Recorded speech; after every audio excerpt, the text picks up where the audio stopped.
Okay. What a pain in the butt. I'm sure there was much easier ways to do this. Probably. Well, like OBS normally supports like named windows and stuff, so you can target specific applications, but mine just doesn't work with that. So I'm just capturing directly from screens. That's fine. I normally just end up doing a screen cap. Yeah.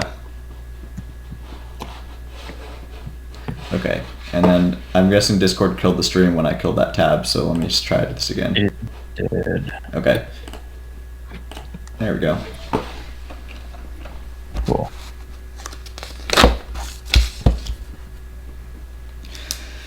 Okay, so let's go to my GitHub home. So let's introduce yourself. Go ahead and introduce yourself, and then we'll get started.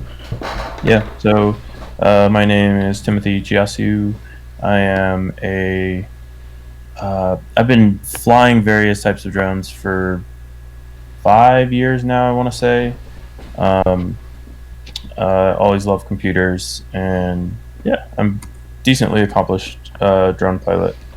I finished 6th place in the DRL sim tryouts, and I think 20-something in top 20-something at multi-GP nationals. So Yeah. I know my way around a drone. I'm a little bit tech savvy. And you went to nationals quite a while ago, right? Yeah, I've been to the last 3 nationals. Oh, cool. Nice. Yeah. Sweet. Managed to make it there a couple times. Yeah, that's awesome. And I mean, I've known you for a while too. Like, I think we met at a multi-GP race. Yeah, like probably one of the TOG races.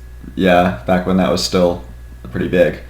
Yeah. I mean, I haven't been on the. So I personally had the reason I like one of the main reasons I've invited you out in this call is because I haven't been on the racing scene that long, or like recently.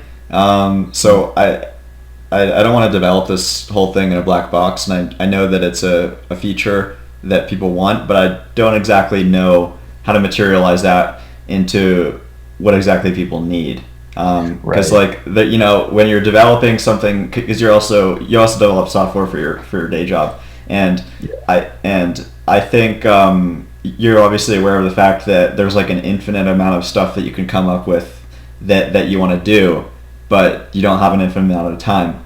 Right. So it's all about being able to scope a project and such that you're able to accomplish something useful while still delivering the core features that people need. Yes, that's super important, because like if you don't know that race, great example. There's somebody who develops video transmitters was talking about their new transmitter that was coming out, and they didn't realize that something that had become really important to racers in recent times is the boot time for a video transmitter. And with people doing like 32-bit stuff now, well, now it's like booting a little computer, and that takes a little more time than some of the old analog stuff. Right. And so racers were actually going and buying the old stuff to get the fast boot times. But in the same way, like having the key features, I think is pretty important. But you have to know what they are. Yeah. So it's good that you're doing this. Yeah. I mean, I'm doing this at the stage of development that it's just good enough to show something that works. Right. But really, like, the UI's not there. Really, the features we actually want in the long run aren't quite there yet, but it's enough to show that the communication between end to end that we'll talk about is working, and how that's going to work. Yeah. So this is my first time for any of the viewers out there watching this after the fact. If we do end up getting this to record properly, this is my first time doing any sort of group call recording with all the applications, so there might be some issues, me hitting the wrong buttons, things like that. So just be patient. If something's really bad, I'll probably edit and post. So let's see. So for this, we've got me. I'm just got to write some stuff down real quick. 3 is plus Chrome.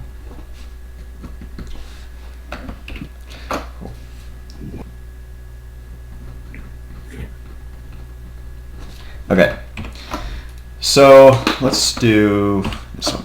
So on the left here, this is my GitHub. I've been working from my Ryan Iftron account. I just made this account to keep track of all my ClearView stuff that I've been doing and keep it separate from my other projects. But again, so I don't know if you were aware, this project I'm doing entirely for fun. I'm not getting paid by ClearView. I haven't been employed with them for 2 years, even though I used to work for them. So this opportunity has allowed me something sort of unique where the project isn't necessarily driven by money. If Iftron had to pay me for the work that I've done for this, it would be really expensive and probably not pay off, honestly, until we get a large enough user base. So, I mean, I'm sure you're aware, a lot of the projects in drone racing have started as open source projects. Yeah, a lot of them. Yeah, like can you imagine someone trying to develop beta flight and clean flight and all that if it wasn't open source? Yeah, even tons of developer hours. Right.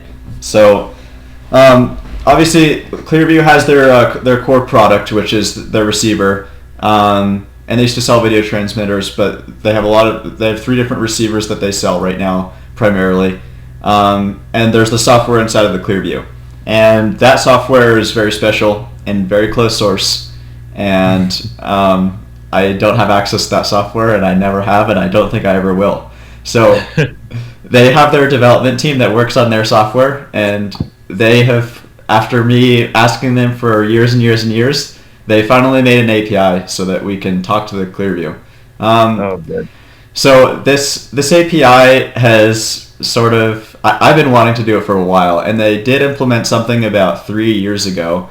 I don't even remember the name of the event, but it was this indoor drone race that Mitchell Valentine helped organize. Those funkin' drones, right? So during that event, I was able to convince Ira to let me have 5 ClearViews, which at the time that was like a couple grand worth of stuff and worth more than my car. And that was really fun. So they had a really basic API and app then to control frequency and camera type and the pilot name in the OSD. And that was all it did. And it was fantastic. But it was a Windows-only application, and it required... the way they had set it up was sort of a hack, and it wasn't really usable and you had to have 5 FTDI devices, so they were all really close together, connected to the computer. And you can imagine, like, it took a while to set up, and it was just a pain in the butt. So one of the things I've been wanting to do for a while is to get this API easier to use, and then see what I can do with it. So the first step for that was this first repository, ClearView Interface Public. What the goal of this repository was to make some Python scripts to talk to a serial cable and talk to my ClearView. So about a year ago, they started development on the new API, and it's pretty well fleshed out now, where we can control most of the settings in the ClearView that you'd want to control. And so I made a Python script to interface with that. And then I was like, well, that's great, but I want to talk to 5 receivers, not 1. And being able to... The serial protocol that they made supports so that you can like send out... I mean, most people are familiar with serial in FPV. So you know how you have like your receive and your transmit line and you cross them? Yep. That only works from one device to another device. But if you want to go from one device to 5 devices, then it does use SPI or something. Right. Similar. But you only want to use 2 wires. So because SPI takes 3. So we wanted to get away with 2 wires. So they designed a protocol and some schematic to be able to hook them all together. So that was great. Okay. But what if you don't want to have them wired to what you're controlling with? And obviously, like everyone wants to use a phone to control things. If the UI is good, you can do that. So then they're like, okay, let's do Bluetooth or Wi-Fi or something. And they tried to make a dongle, but the chip they were using for Bluetooth, although it was really capable, it was a pain in the ass to work with, and it was not reliable, and there was not many people using it. So you can imagine trying to use embedded systems that not many people use, really, really hard. So a couple months ago, I was like, can we try using an ESP32? And really, I just hacked they have an adapter to do updates to ClearView, which conveniently is the same lines to talk to the API. So I just hacked an ESP32 into that on a development board, and I'm still running that right now. So in theory, you could flash a ClearView wirelessly, which would be right. Yeah. Cool. So that's one of the possible features that I can develop. When I picked up the dongles yesterday. So forwarding to now, I got this working on the ESP32, got it talking to Rotorhazard, and then Ira was like, okay, thanks for proving concept of life. Now let's design a PCB around the ESP32, which they did pretty quickly because the ESP32 is easy, and there's schematics for a lot of stuff anyways. So it wasn't that hard to do. We now have an ESP32 PCB. We're using the dual core version. I'm not even using the second core. I know we're going to want it eventually, so I'm excited. Yeah. Who knows what it's going to be for. And so I have a basic... now, instead of using a wired version to talk to ClearView, you can do it wirelessly. So that's very cool. Yeah. So my background is mechanical engineering. That's what I went to school for. And then I went for my master's for robotics and learned how to code mostly during that. But it's very back-end type code, and I'm not a UI person. So, and I don't do mobile apps. So that was sort of one thing that's a little hard for me doing this development is I'm having to do a lot of the interface too. So it's been a little rough trying to figure out how HTML works. Yeah. But HTML, JavaScript, all of that is a whole different world. It's a whole different ballgame. Not something I've coded with, and I'm doing it in an embedded system, so the development's a little more difficult in general on embedded stuff because you can't just like change some stuff and refresh and then it's there. There's like frameworks and all sorts of UI guys are as insane as back-end guys in their knowledge set. Yeah, and then like people have said that UI is like easy and like front-end developers and they're not really developers. I disagree. UI is hard. Yep. And not just the UI aspect, but all the code behind it. You have to work with many frameworks, like for the back-end stuff in the ESP32. I'm working with one language, not three. So the other thing too is I think people who say that either A, have never tried to make a UI, or if they've tried to make a UI and thought theirs was sufficient, they don't understand the value of a good UI. Yeah. Yeah. And I mean, I think I can say this now that I don't work at ClearView. I think a lot of people were really glad when they added the scroll wheel to the ClearView 2.0 that you can now go up and down and click instead of just a single button interface. But that's not ideal, right? Yep. Being able to use your finger or your mouse to navigate a UI is much better. Good software is defined by how well it interfaces with its user. If you're writing software that interfaces with more software, even still, you're writing software that interfaces well with a human to a degree because some developer is going to have to read your API or whatever and interact with your code. So in the end, it's always good to write towards your end user, even if it's a developer that you're writing towards or a business that you're writing towards. Right. In our case, we're doing stuff that's especially on a UI or like a touch wheel or something like that. I mean, if that's not a good experience for a user, well, you can have all the coolest code in there in the world, but if you don't have a good way to interface with a human, who cares? Right, it doesn't matter. Exactly. Yeah.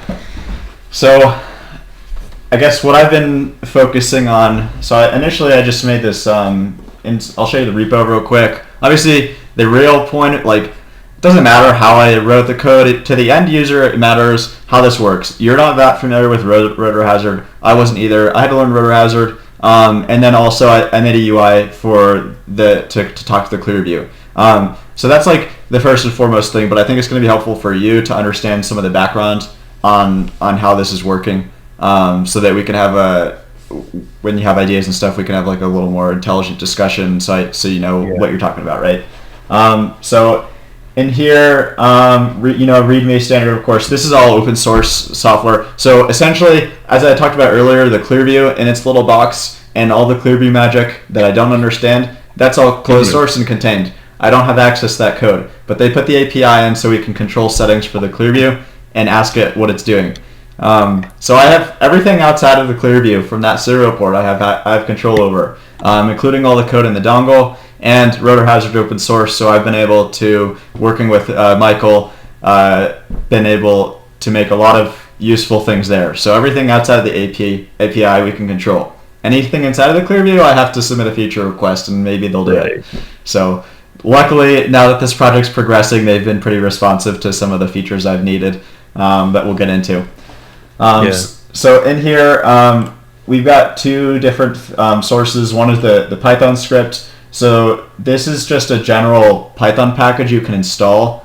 If you clone this repo, I have a command in the README to tell you how to install this as a pip package. If you're familiar with Python, that makes it really easy. So you install the ClearView script, import ClearView, bam. That's how you talk to it. And then it's just ClearView dot. Yeah. Whatever you want to do. Yeah. So here's the ClearView package. We have formatter, comm specs, and a simulator. The simulator, right at this point, I wouldn't use it, but it used to work. This was for the simulator is mainly for developers. If you like developers at Rotorhazard or whatever, if you want to work on these feature sets, you can use the simulator and hook it up. Should be able to use the simulator soon and hook it up to an ESP32, and it'll emulate what a ClearView does and respond to all the serial commands. That's awesome. That's a really useful feature. Yeah, because really it's just an API. I know all the commands on the one side. I just flip them around and then make some backend stuff to store all the data.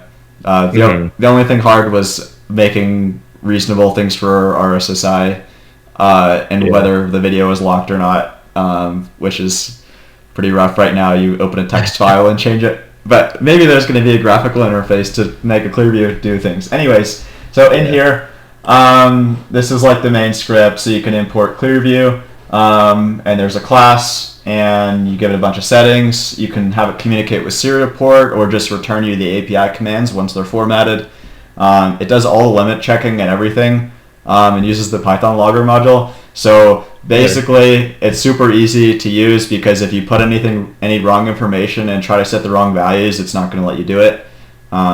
So it's limit checking everything for you in the background. You don't have to add all that code yourself. You just and there's functions for set address will tell a ClearView which of the 8 seat numbers it wants to listen to. You can set your antenna mode. There's a whole bunch of great commands in here that I think it's the most I've seen. There's other APIs. Obviously, the Rapid Fire works with the Orca goggles over SPI. They have their own protocol that they released a couple months ago.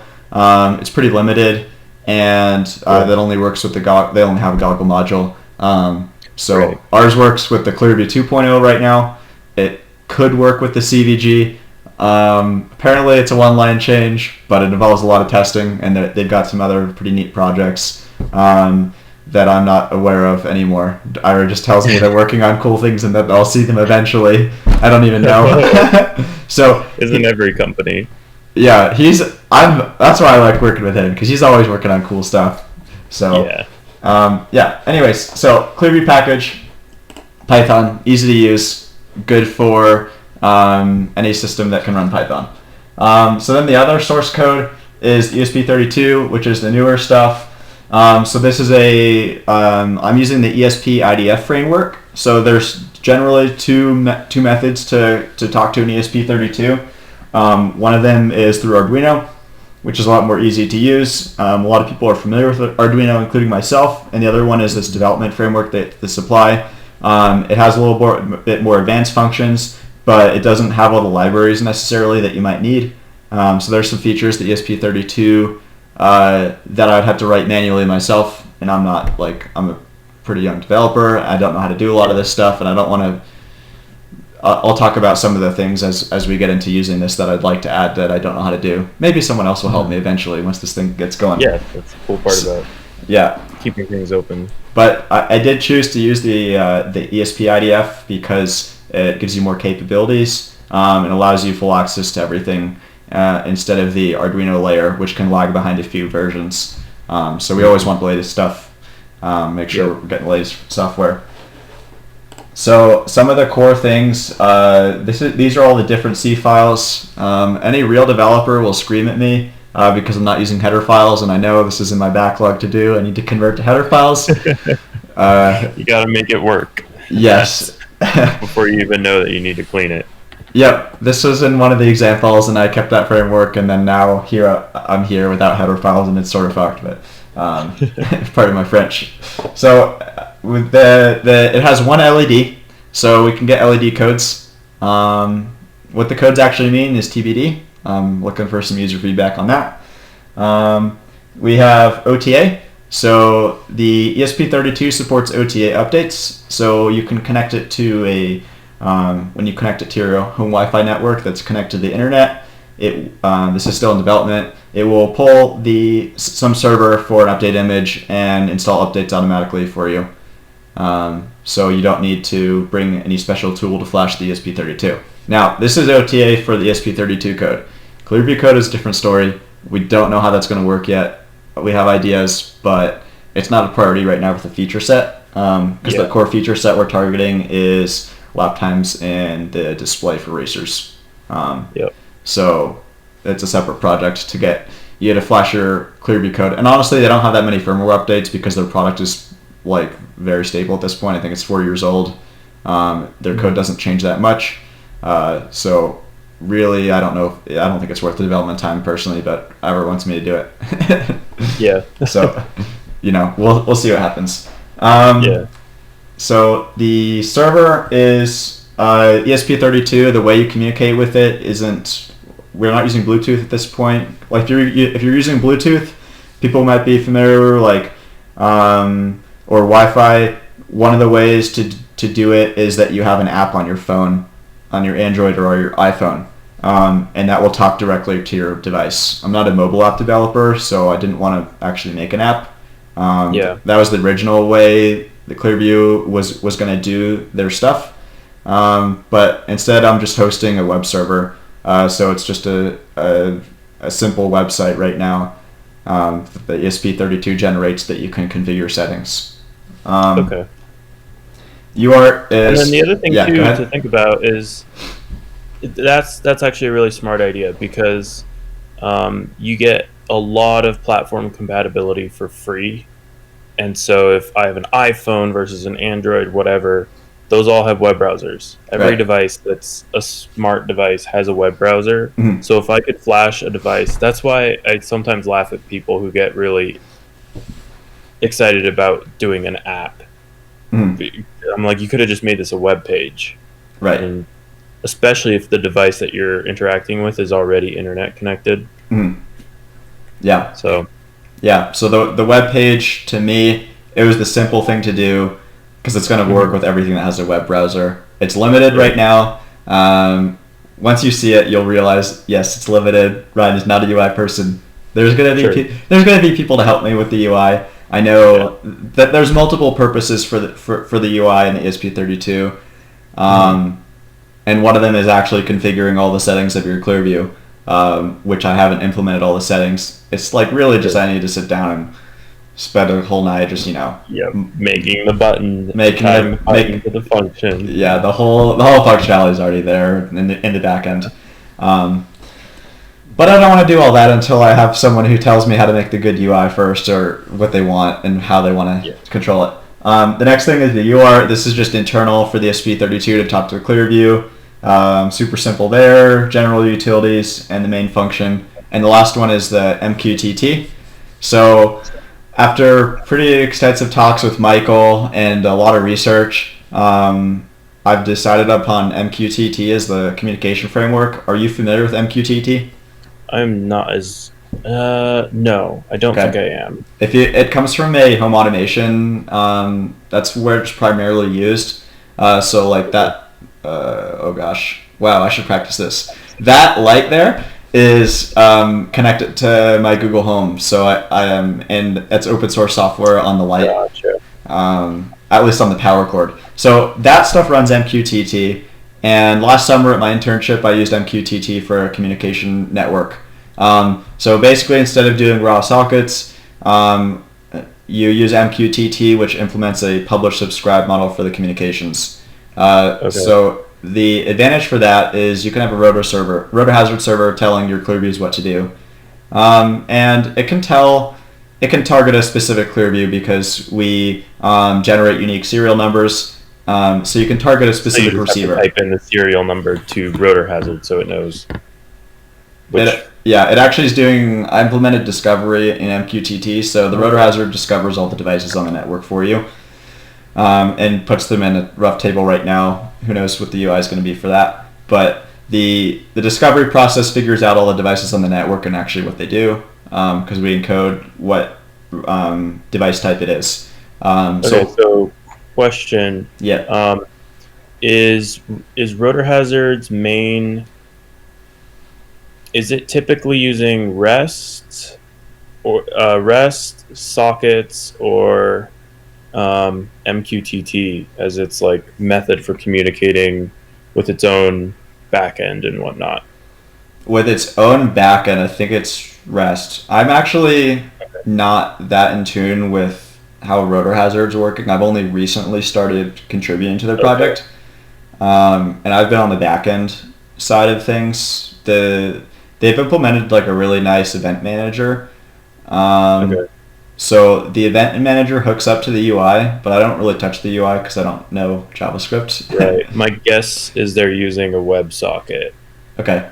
Yeah. And that would be my first feedback. So I assume that this MQTT is like the primary interface that, if I was developing software and I was like, oh, I want to also make it talk to ClearView, the MQTT is the protocol or the interface that I'd be using. So MQTT is the communication layer over the network that allows you. So what the core concept of MQTT is, you have a broker. This is like a central hub, and this needs to run on a device in your network. Right now, we have it run on the lap timer itself because it's a Raspberry Pi. And then the broker, any device on the network can publish, and the publish goes to the broker, and then the broker figures out you can subscribe to topics, and if anyone's subscribed to the topic, the broker will figure out who to talk to, and if there's more than one device it needs to talk to, but they're in a group subscription, then it can multicast. So it makes the networking really nice, because say you have 100 ClearViews on the network, which you theoretically could. Right. You might have 8 pilots racing, and then a crap ton of spectators. MQTT doesn't burden down your network communication trying to talk to 100 devices if you want to tell them all the same thing. It's one packet. So that's really nice about MQTT. So MQTT is only the communication from the Rotorhazard timer to your external devices like ClearViews. The framework I've written in Rotorhazard is going to support other receiver types if people want to implement this. Anyone with a wireless chip that can run MQTT could implement this, or they can add a wireless chip and convert to whatever they need. But the initial product release is just going to be ClearView 2.0 support.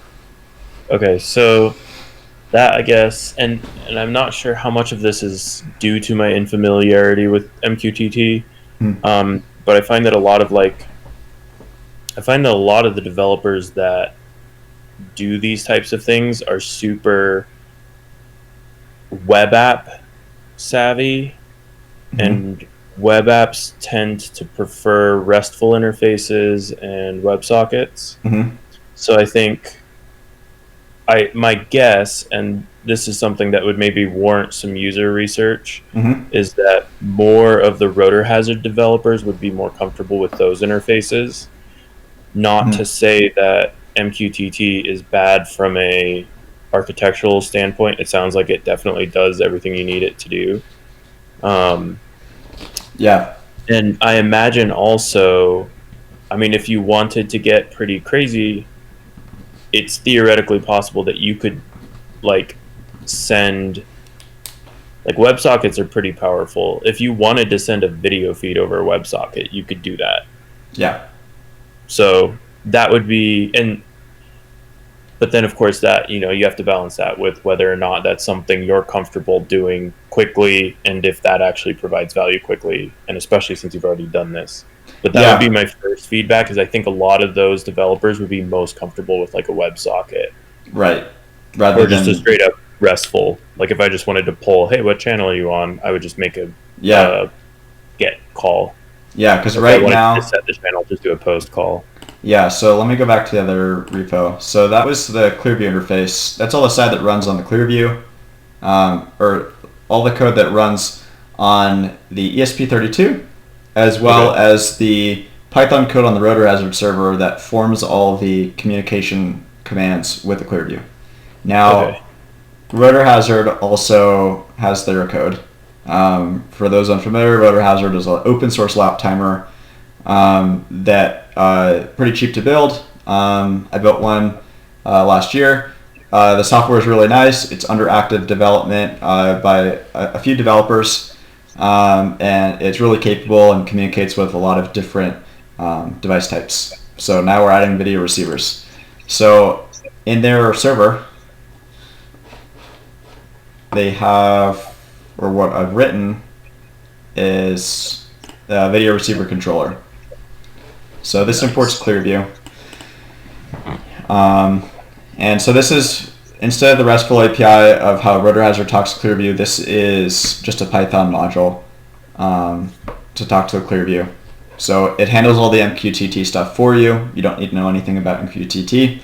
And then it registers with the events in the Rotorhazard system. So when Rotorhazard starts up, it tells the video receiver object to start up and restart and all that. So this is actually old code. I think this is a master from like 2 weeks ago. But anyways, so this is the other side of the code.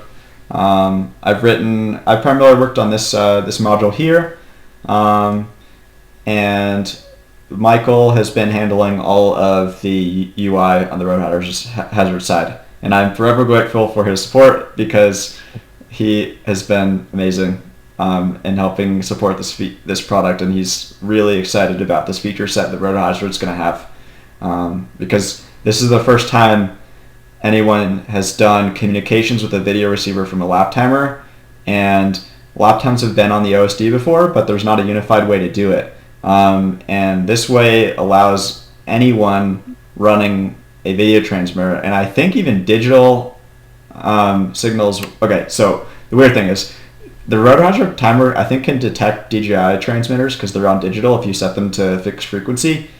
But I don't really know how you can get an OSD onto DJI goggles. I don't think it's possible. I haven't really looked into it, but so the way their OSD works is a little backwards.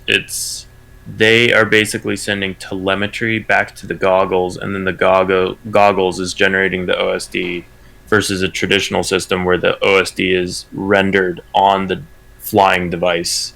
Yeah. On whatever FPV model. And they don't have an API to tell it more OSD information, yeah. But I bet DJI would...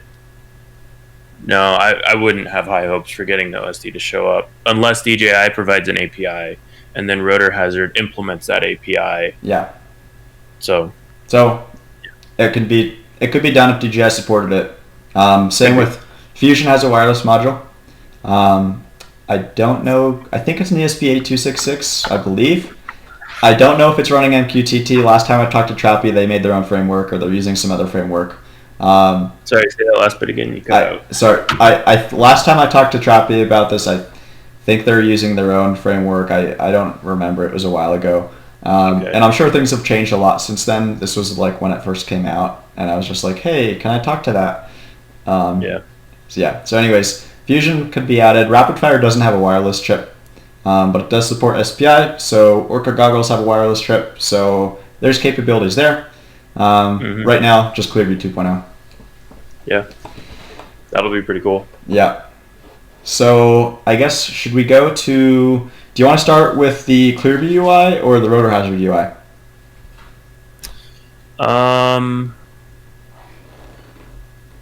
Trying to think. Let's start with the Rotorhazard UI.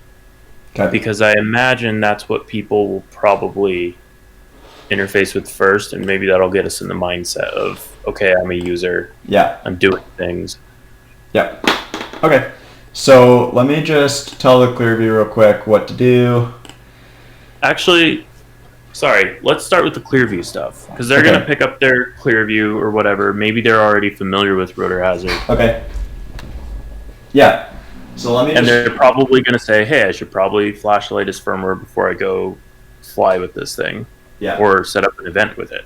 Yeah. Okay. So, let me switch to a screen transition. Okay. Nice. Oh, BT Dubs. Anyone listening who thinks this is a cool project? I have my Patreon link here. I made a Patreon. I don't know if it works. You should donate $1 and make me happy. Buy Ryan a beer or something. Buy me a beer, whatever. It's open source. Yeah, something. It's summer, so something cold.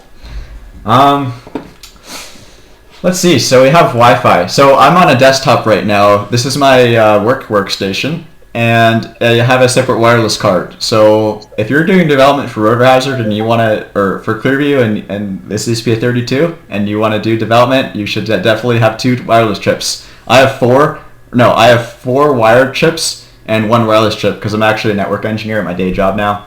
It's great. But it's nice for projects like this. So you can see I have this is how I connect to the internet. This is how I'm talking to some proprietary device. You guys can't, work device, right? This is the ClearView. So this is a wireless chip. So let me turn off my wireless and show you what this looks like. So this is step 1. You get your ClearView. Give me 1 second. I'm going to go grab a dongle to show you what they look like. Cool.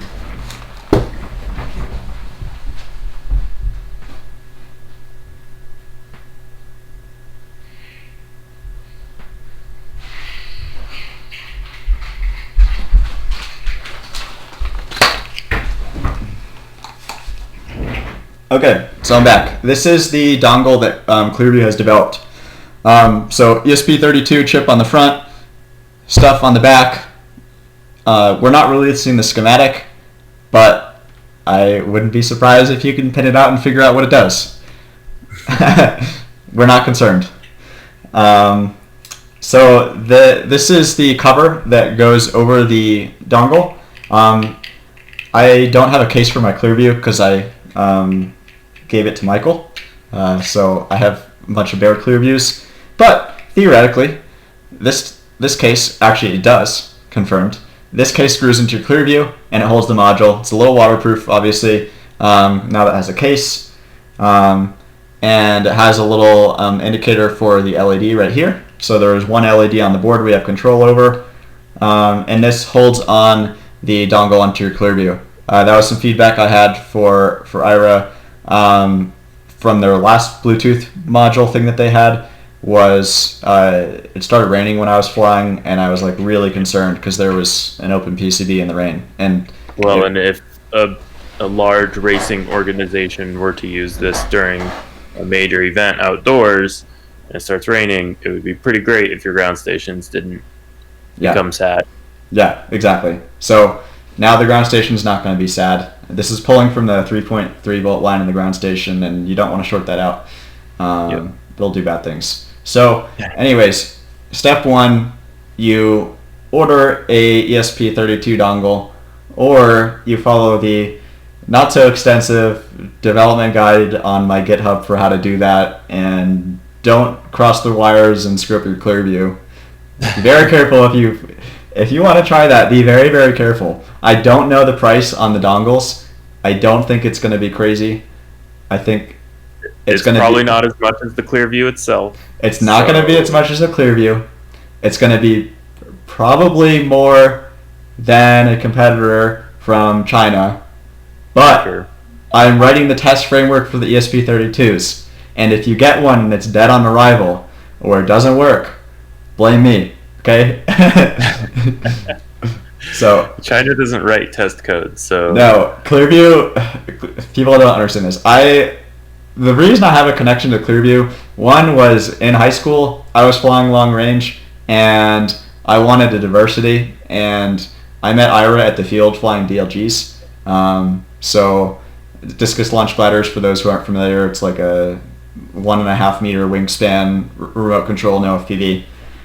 They're big enough to not want to crash. Yeah, and they're super fun, and you spin around in a circle to launch them. So super fun times. Ira still flies DLGs. I sometimes fly DLGs, but we met at the field. I started flying FPV, and I was like, hey, I want a diversity receiver. And this was before ClearView.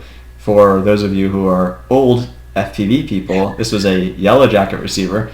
So Ira gave me a 1.3 yellow jacket, which was like the coolest thing ever because it was an RSSI diversity. But it was freaking awesome because I could run an asymmetric setup and fly super, super far. So then ClearView was invented, and ClearView was super cool. And he showed me, he called me and he's like, you need to come up to Longmont now. And I went up to Longmont because how could I refuse? And he shows me a ClearView on the bench. It's actually a breadboard. Oh, wow. I have never seen so many wires on a breadboard, but it was a breadboard. And I think there's a little part of a PCB on there for some of the signal stuff on the module. But anyways, that's still impressive though. A breadboard, and he's just taking the signal on the RF generator and just turning it down and down and down, and it goes to black and white. And like I knew my receiver sensed it, the yellow jacket was like 89 or something, negative 89 dBm, and he goes to like 97, and it's still like snowy. And he's got like the test pattern on, so it's black against white, and you can still see the box, and it's like moving around a little bit, and the OSD is like going all over the place, but like it's not scrolling. And I'm like, what? Yeah. So how'd you get rid of the scroll? Right? The thing that has plagued analog for as long as I can remember is scrolling video when you go out of range. Yep. And he solved it. So that summer I needed an internship, and I was like, can I work for you? And he said, yeah. And back then I didn't know anything, so I did test. Or test and assembly. So I was just like checking things worked on the ClearView and doing shipping and packaging and basic stuff like that. But the test that they have was a manual process, and then I eventually, 2 years later, when I learned LabVIEW as a side project on top of my other internship, I was like, hey, I can automate all the stuff I did for you. So that's how I got into test. So I can do test. Awesome. Yeah. That long story short, now I can do test for ESP32 also. So there will be testing. So yeah, you get your ESP32 in the mail. I don't know how much it's going to cost. We'll let you know. And you plug it into your ClearView. The first thing it's going to do, the first thing you need to do is turn on your Wi-Fi on your computer or your mobile phone. And you go to select select network. You can see this, right? I can actually, yeah. Awesome. This is a cool software. Oh, look at that. So ClearView. You can see some Wi-Fi networks. You have a CV underscore and then a bunch of random numbers. That's your ESP32. So it's an unsecured network by default. So you can just join it, and I'm joined. So then going over here. So if you go in your web browser, and I know this is bad, you're going to type some numbers in. They're always the same. 192.168.4.1. This is the ClearView interface. So what I just did was went to the ClearView's website. This is the only valid IP address in the network, and when you go to this network, it gives you this content. So that's how web stuff works. Didn't know how that worked before this project. So you can. This is a little configuration page. So what we want to do, our goal is to tell our ESP32. There's two different ways you can operate this. Let's go over the first one, which is the easy one. There isn't any UI for it yet. I'm sorry about that. That's fine. So the first one is, this is it. You're already in the mode. Your phone at the field, you're going to connect to your ClearView network, and you're going to be able to control your ClearView. You can see we have some boxes here to configure settings. Maybe we're going to I have another URL.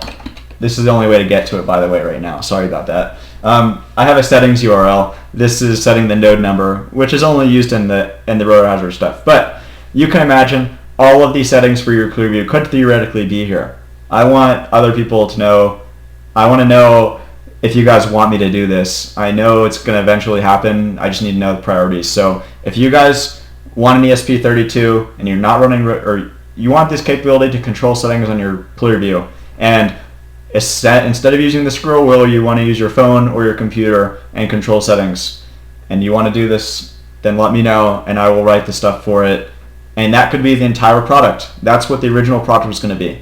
Control settings from your ClearView, right? Every single setting that the API supports. It doesn't support all the settings. If there's more settings that you all really need, you can change them. Like, you can't change the specific elements of your OSD that show up on your OSD from the API. You can only turn the whole thing on or off. So, the API is pretty extensive, but it doesn't support everything. If you guys want me to do this for the ESP32, instead of focusing on the Rotorhazard timing integration, I'd be more than happy to do that. So anyways, that's the web page. These are the only 2 pages I have right now. Let's start with this settings page. This is something we should set. We can change it later, actually, which is nice. I just added that feature last night. So the node number, can you imagine you're a racer? Let me show me again. Imagine, how about this one? Bigger. Imagine you're a racer and you have racers in a couple seats. Maybe you're running 5 racers at a time. The seat number 1 is probably always the same frequency unless there's a frequency conflict. We call that seat number in ClearView, or node number in Rotorhazard. So Rotorhazard, your timer hardware supports a certain number of racers. Maybe it's 4, maybe it's 8, or you did 5. I think most people are either on the 4 or 8 spectrum because it's either one or the other. So you can tell your ClearView which node number to listen to. So there's 2 methods of a ClearView interfacing with the Rotorhazard network. One is the node following. So this is like, you can imagine you set a ClearView for a pilot, and any pilot that comes up to that seat can use the ClearView. That's called node following. It's a lot easier to implement. The other one is pilot following, where a pilot brings their own video receiver, and they might need to move seats around and change frequencies. So they bring their receiver when they sit down. Their receiver's on the network, and the Rotorhazard needs to figure out who they are and which receiver they have, and then it can tell them what to do. So we've only implemented the former method because it's easier, and it's still going to work for a lot of cases. But the second one's in the plan. So awesome. Yes. So back to the homepage. Let's just start on node number 1 because that's easy. And back at the homepage. So this is where you want to type in, if you're running a Rotorhazard timer, it's like a Raspberry Pi, and you're probably going to have some Wi-Fi router out there too. So this network SSID and network password are for that Wi-Fi router. So I'm going to connect to my home Wi-Fi router, and it looks like it didn't cache my wireless network. Hold on. Oh, so you may need to type it in again. Yeah, I don't remember my guest. Hold on. I'm going to disappear for a second. That's fine.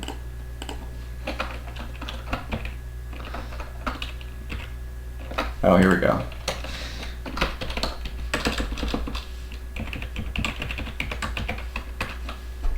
So now, while you're doing that, you have a web server, and that web server essentially is running on the ESP32. Correct. And, okay. But then you're interacting with the ClearView via, I'm forgetting what the interface name, MQ? Yeah, so MQTT is for the wireless communication, and serial is between ESP32 and the ClearView. Okay. Yeah. Because I'm almost wondering if that web server could just do everything that you need. Well, I mean, I guess. Yes. The ClearView, that functionality I just showed you about, or like talking about configuring the settings, is not. Let me go back to me. There we go. That functionality doesn't require MQTT. That's just a web server. We're going to allow, it's open source, so people can develop the UI frameworks for that, and then you just package them up and it stores them in a file system in the ESP32. So This web server code is pretty flexible for however we want to do that interface. Yeah, because I'm thinking if you wanted to create some basic functionality, I mean, it sounds like essentially already have it here. Like I could make posts and get to this web server to change some of the settings. Yeah, that is absolutely one way to configure the settings. So you can see right here, this is a GET request for configuring Wi-Fi, and it's setting my SSID and stuff. So awesome. So that's just this web page. We could make specific. A smart way to do it, I think, would be a specific form for each. So you can imagine it back in the settings. Yeah, I would imagine you'd have like a proper API defined where you have like, I can't read your URL. I think it's settings. Oh yeah. So you'd hit whatever your ClearView IP is. Yeah. /settings. I don't know, /node number, and then you would, in your post, if you wanted to set the node number, maybe in the body, say node number :3. Yep. And that would accept an integer. Yeah. So here's our form. We can see node number, and it's a submit, and it sets the node number. So that makes sense. I agree with that. Right now, it's just the settings URL. But if we broke this up to make the endpoints the specific settings, then anyone can make web posts to, or I guess they're gets right now. I'll support posts if you want. That's the restful way. That's to do a post. Okay. People will get up in arms about, or developers will get up in arms about, I guess. Yeah. Okay. I can do that. Yeah, so each one of these, I guess, will be a new setting. I'll try to make them organized in a reasonable way, or maybe make sub-menus or something nice. Yeah. I mean, if the intent is to just use this primarily for... It depends on who... Again, it depends on who you're targeting. So, like, if settings and... Well, if you want this to just be configuration of the ClearView itself, then I think having a web server, and even if the UI for that is pretty static and the calls that get made are pretty static, that's okay. But I figure if you're doing things like setting node numbers and whatnot, you might as well just create an API, create the API documentation for how you imagine it would look in like, oh, what have I been using that I've... Apiary is a really good tool. So you could like mock out your API, and then you can just use your own API for your UI, and then you kill two birds with one stone. You're making it so that people who want to make their own interfaces to the ClearView can simply use your RESTful API, but also your user interface is something that interfaces with your API. Yeah, and that makes sure the API is actually working versus being a separate thing. Yeah. That's a really, I think that's a really good way to do development. That makes sense, because like the ClearView API, the reason it took so long is because the functions they had weren't intended to be used from an API. Like if they set frequency, they just set the bits in the register, and that's it. Yeah, and that's like super sketchy. Whereas if you did like a web API, you could have it do, okay, make sure this is an integer between 1 and 8 or something like that. Right. Yeah. So using the API, once you move to using the API sooner than later, ideally, then makes things a lot easier. That makes sense. I will do that. So instead of just the other thing to consider too is, well, I don't know. It depends on how the developers at ClearView implemented the backend. But typically, if you can clearly define where your API is, that helps with security too. So if I found that I could set some BS bits and somehow get the ClearView to leak its magical code, then I would attack it through any API that you have. And so if you know where your APIs truly are, you can secure them a little better. I doubt that that's really a big issue. The API they made, thankfully, is very well documented. Yeah, that's good. Yeah, it's super easy to use.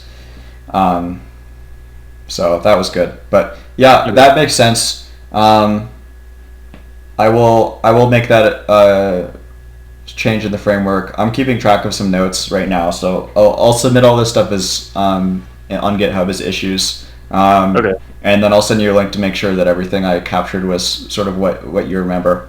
Yeah. Yeah. Any users out there, obviously, if you want to submit issues, I'm not super strict on issues. If you just want to ask a question on an issue, like I'll get back to you. So, but I like using GitHub for things rather than Facebook.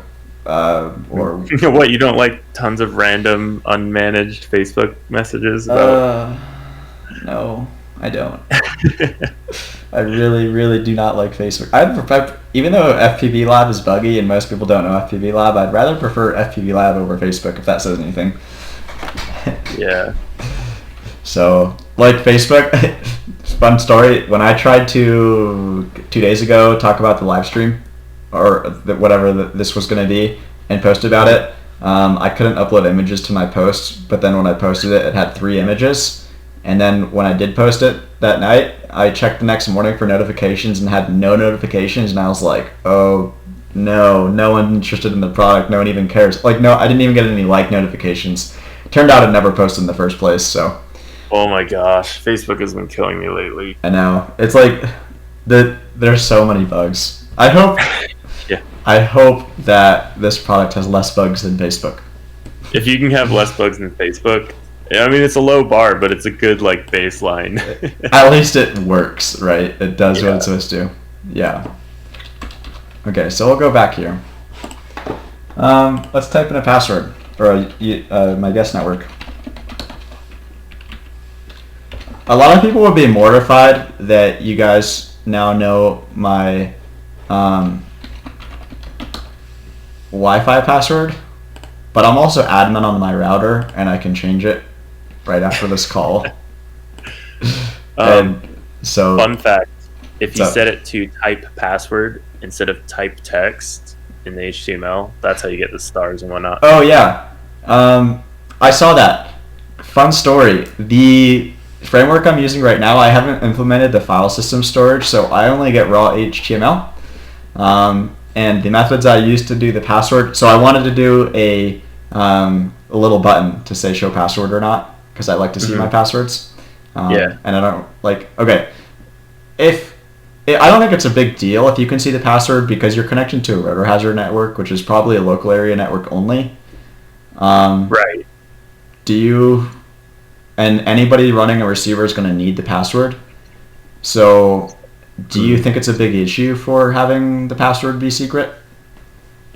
No, I don't think it's that big of a deal. I mean, like I can make the HTML code to make it secret, but then having the button, I need to implement that file storage system. Well, I mean, I guess it's a week away, so that's not. Yeah, I wouldn't consider that worth investing any significant amount of time in. Yeah, that's how I would put it. Yeah, I mean, I need to, so the file storage system allows me to run CSS and JavaScript or whatever other stuff I want. I didn't realize you had to do all of that. Yeah, it's dumb. All I know is that whenever I forget my password and Chrome remembers it, I'm like, hey, but I want to know which password it is. Oh. I'll always go right-click on the stars and just change the HTML from password to text, and then it's like, boom, there's your password in clear text. Oh. So that's a fun fact. That's why you don't use autocomplete, or if you ever log into a friend's system and they have like stars in a text field on a web browser, you're like, hey, I can figure out what your password is right now. Yeah, that's pretty bad actually. Huge security issue. If you try to copy the password from the box, it still works, doesn't it? You can paste it just into text editor. I think it depends. Most don't. Oh. But you just change the HTML and then it's fine. But if you change the HTML, it's like, because it's a client, right? Yeah. So the client is the one who's sending the challenge. So if your client is storing passwords, your client will always be susceptible if somebody has access to the client. That's just awesome. It's just great. Fun fact. So, okay. I think Michael messaged me. I sent in a feature request last night. But anyways, we'll ignore that. Device name. So, in the Rotorhazard UI, obviously we saw earlier, let me go back here.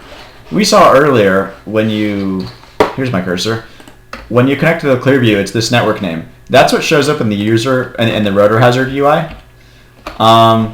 But that's not very usable. So let's just call it, here, Ryan CV.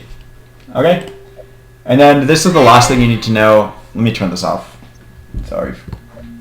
Okay. This is the last thing you need to know. For MQTT, like I said earlier, there's this central broker that's running everything. You need to know the IP address of that broker. I know a way to discover the broker address, but I don't think this is a big deal. So if you're running a Rotorhazard lap timer, there's instructions on Rotorhazard to how to set it up for static IP. Your audio cut out. I'm not sure if it's going to cut out for the recording or not. I think it's OBS doing it. I heard you for a second after you unplugged the microphone. Do you still hear me? Hello? Yeah, I can hear you. It's just been intermittently your audio cuts out.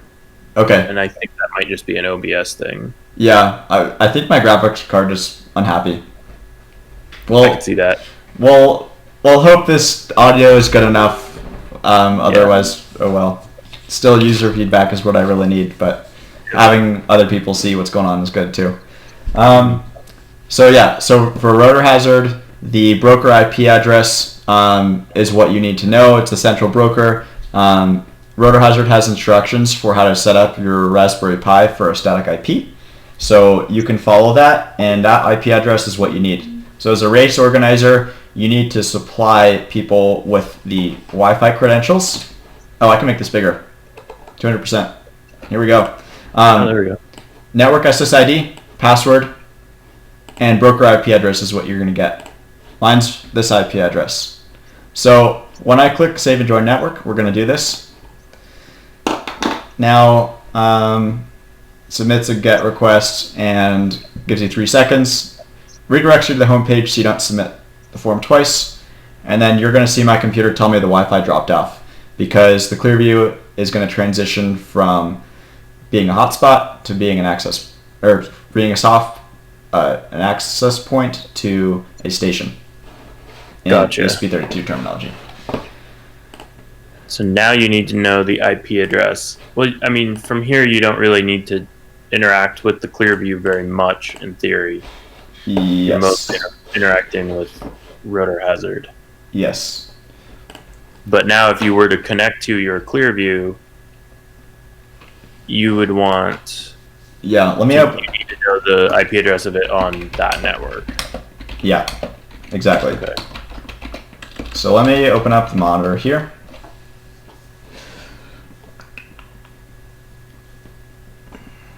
Oh.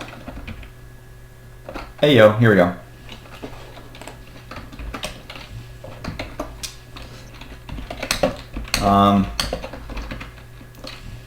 I might have typed in the thing wrong, but this monitor tells me to be implemented setting. Actually, I did implement it. I just took it out for some reason. I don't know why. I should put it back in. Nice. That tells you if it fails to join the network, why it failed. Pretty important to me. So now, from a user perspective, let's say I typed in the wrong password or whatnot. How now do I interact with the settings?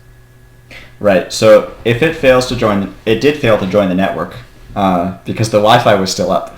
So that's how you know if the station Wi-Fi is up, then you can talk to the ClearView still. Okay. And the setting that the feature that I turned off was if it fails to connect to the Wi-Fi, the next time you go to the homepage, it's going to redirect you to an error message about what failed. And it'll tell you, it told you what credentials you tried to connect to the network, and then you can be like, oh, that didn't work. Now, there is a problem. If you type in the password wrong, ESP32, their Wi-Fi driver tells you that the network credential, some other authentication failed, which is incorrect, and it's a known issue. So I am a little hesitant to display the wrong error message, so that's why I turned it off once I saw that happen. Oh, that's rough. Yeah. So we won't know exactly, until they fix that bug, we won't know for sure why it failed to join the network, but I can tell you the credentials it used and that it failed. Yeah, that's Yeah, that's fine. Oh well. And honestly, I would only show the SSID. I would try to avoid sending passwords in the clear.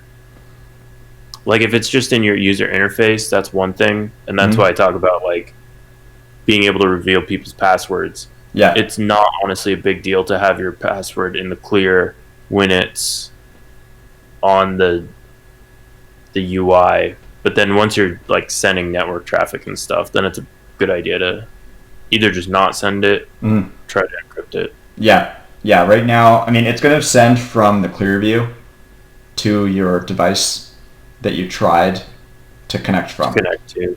Right. Yeah. It's going to reply with that. Oh, you know what? And if it was wrong, who cares? Right. It's not useful. Right. It either didn't make it anywhere to any Wi-Fi networks, or it was a password that's bogus. So actually, it doesn't matter. Right. So let's send this. So we can see our serial monitor here.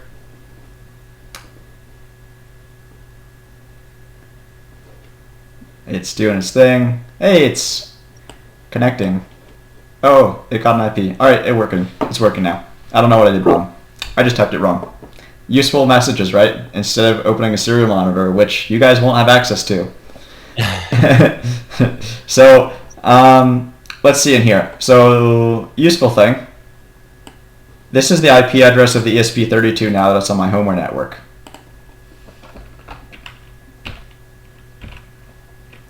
We want to go here. If I go, this was the old configuration IP address.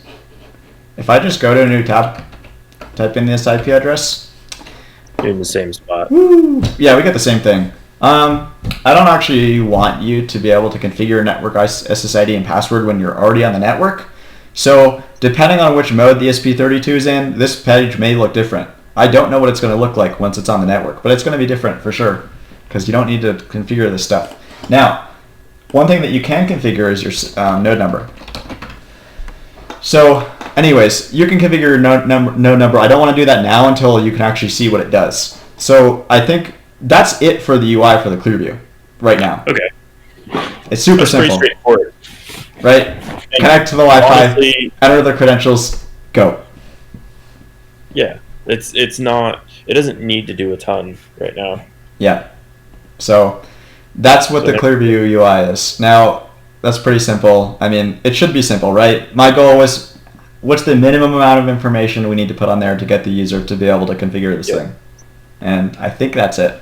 Now, the broker IP address, I know a way to do it because I had to do it for my job, to do automatic discovery of an IP address. May implement that. If you guys think it's a pain in the butt to figure out your broker IP address, then I will implement that feature. There's lots of yeah, I don't know. I think it would be one of those features that people would, the first time they do it, it'll be like, okay, I understand why I have to do this. Mm-hmm. And then if at some point in the future it did automatic discovery, people will be like, oh, that's really nice. Right. But I don't think anybody's going to be like, oh, what? I have to type in the IP. I have to tell these two devices where they are. I don't think that's a big deal. Yeah. For it to, especially if you like looking at the types of people that will be doing this, I think they'll be fairly technical. If they built a Raspberry Pi into an embedded system that then interacts via Wi-Fi and whatnot, these people probably know how basic like IP addresses work. Yeah, well, so the problem is that configuration is going to be for any pilot that brings a ClearView or a race organizer who might not have built the timer. So this needs to be familiar enough, at least for a user using a ClearView to understand. I think even so pilots maybe would have issue. Race directors typically are pretty savvy because setting up, I think you have to even tell, you have to tell your timing UI what the IP address is of your lap timer on the network is. I've seen that in live time at least. Yeah. So they'll be at least familiar with that, most likely, but maybe Rotorhazard is a little more intelligent about it. Rotorhazard is the lap timer, so I don't. Well, you can. Yeah. I haven't set up multiple So you timers. have to have the IP. Yeah. I don't think. To me, I don't think, at least right now, that's not something that we need to have to get it to work. It would be nice if it did auto discovery, but it's just like another thing I have to do, and there's some other, like the OTA updates aren't. I mean, they're probably going to have the IP address in a web tab like open already by the time they're doing this. Oh, that's a really good idea. I don't have that, but I will get Rotorhazard. Display my IP. Oh, yeah. I mean, well, you don't need to. It'll be in the URL bar. Yeah, I run it off localhost, so. But Gotcha. you just. I mean, okay. Let's. Are you running their software on your PC? Yes. Yes. Okay, so at a race event or anywhere, they'll probably. Oh man, I just had an idea, but it's not. It would be cool. I'll just say it. It would be cool if the ClearView could act as a host that you then connect Rotorhazard to. I mean, I don't know if you really would want to honestly do this, but what do you mean by that? A lot of people may find themselves carrying out like weird dongles or having to do weird network setups. But if the ClearView acted as a wireless hub, then all the devices that need to be connected to each other could simply connect to the ClearView. Yeah, the station mode supports 4 devices right now. I think you can support more, but if it only supports 4, then that's probably not a good strategy. How many do you think it needs to support? Like, are you saying that instead of bringing a router to the field, that one of the dongles does that? Yeah, that was what I was thinking initially, because it might be nice to be able to reduce the necessity for a router. I think the router or the Raspberry Pi, you can set it up to do an access point itself, but people don't like to use it because the range is pretty terrible. Right. So they always internet it. So that makes sense to just keep it how it is. I think it's the same thing for the ESP32. I don't think the range is great on the hotspot mode. Okay. But I mean, if you connected 2 devices to the hotspot mode, you could probably connect one ClearView to another hotspot's ClearView. That would be sort of interesting. I don't know what you'd want. That would be pretty weird. That would get pretty nuts pretty fast. Yeah. I mean, you could even do some weird stuff like daisy chaining your Wi-Fi networks, but I would not. God. I don't think any race director would want to do something like that. No, talk about unreliable communications. Yeah. Yeah. So there's fun things we could do. I'd be curious to sit down and brainstorm on that. What would be useful? Because I mean, yes, the ClearView can now talk to any device that is wireless that supports MQTT or whatever else you guys want me to support. Maybe it will talk TBS Fusion network, whatever it is. If it needs to do that and TBS doesn't want to implement the stuff, maybe I'll do that. But there's so many capabilities, so I need to know if any of these are cool. What are you talking about? Just create another standard. Well, that's what I did for MQTT. This whole MQTT communication thing isn't a standard, and I made it. But this is also the first time we're doing anything like this, so maybe it needs a new standard. I don't know. We put the standard out there. If you guys want to talk to it, go for it. Otherwise, you got to start somewhere. Yeah. This is a good start place. Yeah. So it's super easy to use. There's so many tutorials. It's so easy. Yeah. So if you're... I think you can see... Oh, yeah. I'm on Linux. If you're on a Raspberry Pi and you don't know your IP address, you type IP adder. And here's all my addresses. And this is the wireless adapter. It starts with a W. If you know the name of your adapter, you can do IP adder show. Nice. Show. Sure. All right. There is this. So actually, because I'm not connected to the ClearView anymore, this doesn't have an address. But there's an address. It's inet, means that's your IPv4 address. So if you need to know your IP address as a race director, there's one way to get it. So you're going to know the IP address because to get to the Rotorhazard website, you need to know the IP address of it. It's the same address as the timer. I don't know why I spent so much time talking about finding the broker IP address. You know it already. Yeah, that's what I was saying. It'll be in their browser URL. Yeah, because they're not all running localhost. Here's localhost, but if you're not localhost, let's test our theory. 192.168.0.110. Hey. Oh, sorry. OBS. You're good. Let me get back. Control 4. There we go. Yep. Look. Cool. We have an IP address. Here's the Rotorhazard interface as a pilot would see. I don't think we have any pilot UI for ClearViews right now. Sorry, say that one more time. You cut out.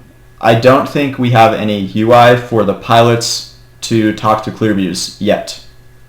Okay. We plan to add it. I don't know what we want to put in there. We also have to deal with permissions on one pilot not turning another pilot's ClearView off in a race. Or not in a race. Or changing some weird settings so that when they fly, their OSD is in the bottom right corner. And that's a good point. So you need now pilot authentication. Yeah. And I actually imagine that would be something that would be implemented on the not the ClearView side, the Rotorhazard side. Yeah. Because something that like multi-GP has been missing, and I think Rotorhazard could capitalize. Well, multi-GP has been missing from Lifetime. Well, Lifetime might have it now with their like advanced thing, but user login. So, for example, I could imagine downloading either an app or having access to a web page where I log in as a pilot, and the lap timing software understands and knows who I am as a pilot. It knows information about me, and I could customize that information. So, for example, let's say you wanted to show a pilot's logo in. Well, maybe that's a bad example. We'll start with pilot name. Like I can edit my pilot name in my pilot profile. Exactly. And then Rotorhazard should then pull that, know my pilot name automatically once the race is created and I've signed up. Yep. And then when ClearView generates its OSD, it could ask Rotorhazard, hey, who's on node 1? Let me display that in the OSD. Yeah. Another thing I could imagine pilots setting is OSD customization. So for example, let's say I know what my quad's OSD is, and I know I like my voltage in the bottom left. Well, if the ClearView ground station is set up like that, I should be able to, in my pilot profile, define a preferred ClearView OSD, layout. Right. Yeah. This is all stuff we want to do. We have the we have the UI that links up the Rotorhazard database to the ClearView. So we send pilot name. We don't control camera type yet. Because ClearView's auto mode actually works now. Yay. That's tough to do with all the wonky cameras we use. Yeah, fun fact, they have an auto mode that can lock onto any camera. There is not a legacy mode or any other weird mode that you lose out on the benefits of your receiver. It works with any camera we've tested. At least I've tested. I haven't seen anybody that hasn't been able to get a lock with auto mode. And it can achieve a lock at negative 113 dBm. I've seen it myself. You guys, all the haters on RC groups, I know if this gets on RC groups, there's a guy on there. He's going to say it's not possible. I already sent you the video. I proved it. Okay? He knows how to test things, guys. Yes. No, people tell me that this guy was telling me the receiver sensitivity, there was no way it was less than negative 103. And I was like, I just did 800 goggle receiver modules, and average receiver sensitivity is negative 107. Average. So that's awesome. Yeah. So the auto mode works good. That I wanted to implement camera type. There's more UI that we need. Haven't implemented it yet. We know we want it because if you tell the ClearView which camera it's supposed to look for, it's twice as fast. That's it. So faster lock times are better. Why not? So yeah, no, there is no pilot UI yet. We want to do pilot UI. We need authentication before we can do it, unless it's just a status information screen. Right. So I would just leave that up to the Rotorhazard team. Yeah. Because I think they can implement that, and then it's just a matter of you guys pulling that information in. Yeah. We already have all the function. I already wrote all the functions for the API that it needs to set the camera type and all this other stuff that they're going to want to do. So they just need to make the UI for it. So, yep. So if we go into admin settings, this is where things get interesting.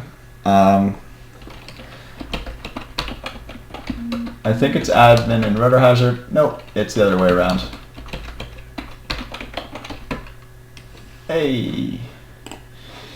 Okay, so this is the Rotorhazard admin page. So this is useful for the race organizers who have access to the admin page. You can send a message.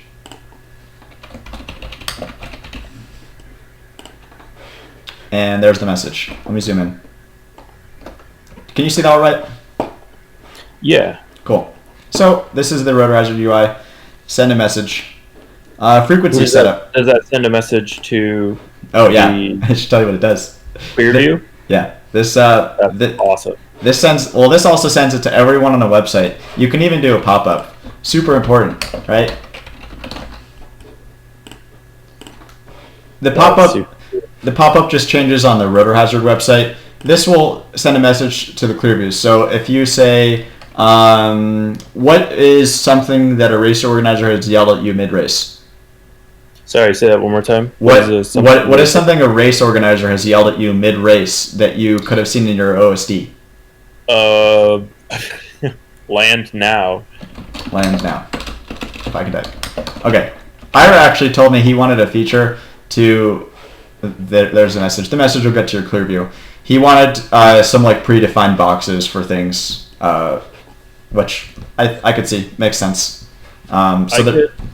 I think what would be cool is the ability to configure your boxes.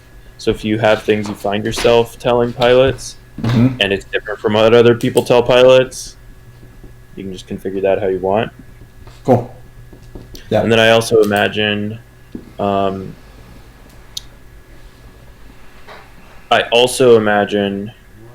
That standard race events, like things that happen during a race, could trigger messages. Yeah, but that should be subject to the pilot's preference. So, for example, let's say on the tone is equivalent to, like, it should send a message and say go or something when the race is starting. Or staggered start is a really great example where it's going to tell each pilot when it's their turn to go. It would be nice if that was a visual message, because then I don't have to listen for my name and then go. I could go immediately by seeing my OSD tell me to go. But as a pilot, maybe I get distracted by those features or something like that while I'm flying. Yeah. So if Rotorhazard created, and maybe I'll just go create a feature request on Rotorhazard right now, which is, create pilot login so that we can configure these things. Yeah. But yeah, I could imagine the messages being somewhat automated. Yeah, so the messages are automated right now for certain race events. Okay. We have some of the events implemented that are important, particularly the race start and the race finish messages. Awesome. We have this message implemented. I don't actually know if it's sending it to the ClearView right now. I think Michael took it out because this wasn't the intent of that, but it can be added back in if we want it, or put somewhere else. There might be let me put this. What if we say a box that says send to VRX? Oh, like if you wanted to talk to a specific ClearView? No, just like if you wanted this message to not go to just the UI, but also to go to ClearViews, or Sorry, just if you wanted the message to not go where? if you wanted this message to go to the ClearViews, maybe you just check a box to say send to the RX. Ah, right? I see. Yeah, So I like that. send message, add box, send to VRX. Okay, cool. So I bet I can add that UI framework. That's not that hard. So the next interesting thing is the frequency setup. So these are how you change the frequencies of your nodes in Rotorhazard. And this UI was already there. Now, fun part, when you tell this node, so say you have race band 1 through 8, and this pilot's on race band 1. And he's not, he needs to change frequency. You can change this to a different frequency. Let's put him on E1. Oh, that's a race band. Oh, this will work. We can put him on F1, and that'll send it to the ClearView2. Now, there's this warning right now. This is I don't know if this is working correctly all the way, but this will warn you if any video receivers are currently connected to or currently locked to a video receiver or a video transmitter. You will see that in here. So Rotorhazard is talking to the ClearViews and pulling their lock status. Okay. So that's awesome, actually. That's really cool. And the other thing you could do, this could be a really excellent video debugging opportunity, because if TBS decides that they want to play nice, they have, like, they've got it set up basically so that you can, I forget what I think basically you use your module, you change your channel on your module, and then your quad follows your module's channel.